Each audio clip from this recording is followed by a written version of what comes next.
Chers amis, en ce troisième dimanche de Carême, nous continuons de suivre Jésus qui nous indique la voie de la perfection pour atteindre le but de notre vie ici-bas, le royaume de Dieu. Après nous avoir fait entrevoir ce royaume dimanche dernier par la transfiguration, retour sur terre aujourd'hui. En chassant les vendeurs du temple, Jésus nous fait comprendre qu'il ne doit pas y avoir de compromission ni de demi-mesure dans notre adhésion à lui et à Dieu. Le temple est lieu réservé à Dieu, à la prière, à sa louange, à son adoration. Et nous-mêmes sommes temple de l'Esprit Saint, comme nous le rappelle Saint Paul. Ainsi, nous avons plusieurs questions à nous poser.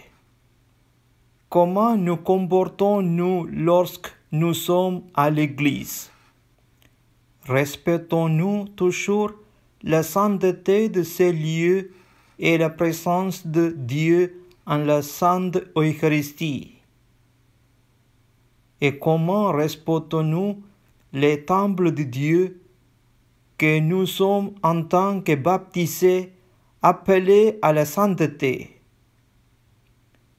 Et nous pouvons aussi nous demander, en nous rappelant les paroles de la Vierge à la Salette, comment respectons-nous les dimanches, les jours sanctifiés par Dieu?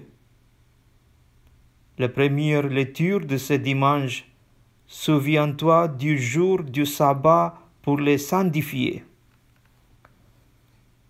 Autant de questions qui peuvent nous guider et nous orienter sur les conversions que nous avons à effectuer durant ce carême.